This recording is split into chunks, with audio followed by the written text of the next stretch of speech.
Mwana michezo wa Seba Sport, karibu sana katika michezo ripoti, na mimi ni ripota yako Seba, niko hapa kukupa ripoti za kimichezo. Nikianza katika michuano ya ligi kuu NBC Premier League, hapo jana Simba Sport Club ikiibuka na ushindi wa magoli 3-0 mbele ya TRA United. Kumbuka jana ulipigwa mchezo mmoja tu wa ligi kuu ya Tanzania bara. Lakini katika anga za kimataifa, katika michuano ya CAF tunakutana na Al Hilal Omdurman ambaye amekubali kutupwa nje ya michuano hiyo licha ya kiwango bora alichokionyesha msimu huu, akikubali kutupwa nje kwa goli la jioni la RS Berkane. Hivyo RS Berkane amekata tiketi ya kwenda nusu finali. Lakini Mamelodi Sundowns pia licha ya kupoteza hapo jana magoli 2-0 dhidi ya Stade Malien, lakini bado haiondoi yeye kwenda nusu finali, kwani mchezo wa mwanzo alishinda magoli 3-0.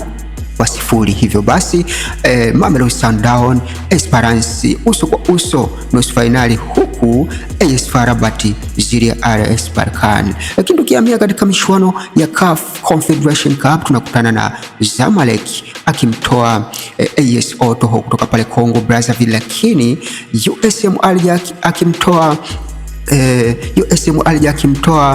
Union Sport Maniema kutoka pale Congo DR, lakini Wydad Casablanca akitupwa nje ya michuano hiyo na Olympique de Safi. Ndugu hawa wamekutana hapo jana katika robo finali.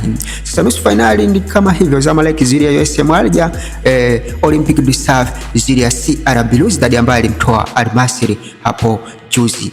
Lakini ikienda kimataifa zaidi tunakutana na dabi ya Madrid, Real Madrid dhidi ya Atletico Madrid katika mchezo wa La Liga Santander, mchezo ambao ulimalizika kwa Real Madrid kushinda magoli 3-2 mbele ya Atletico Madrid. Lakini kulikuwa na mchezo mkubwa pia jana wa finali pale England, Carabao Cup, ambako Arsenal walikubali chuma 2 mbele ya Man City, ambako Man City amechukua hilo kombe la Carabao. Usisahau kusubscribe Seba TV YouTube, usisahau kufollow Instagram na Facebook Seba_.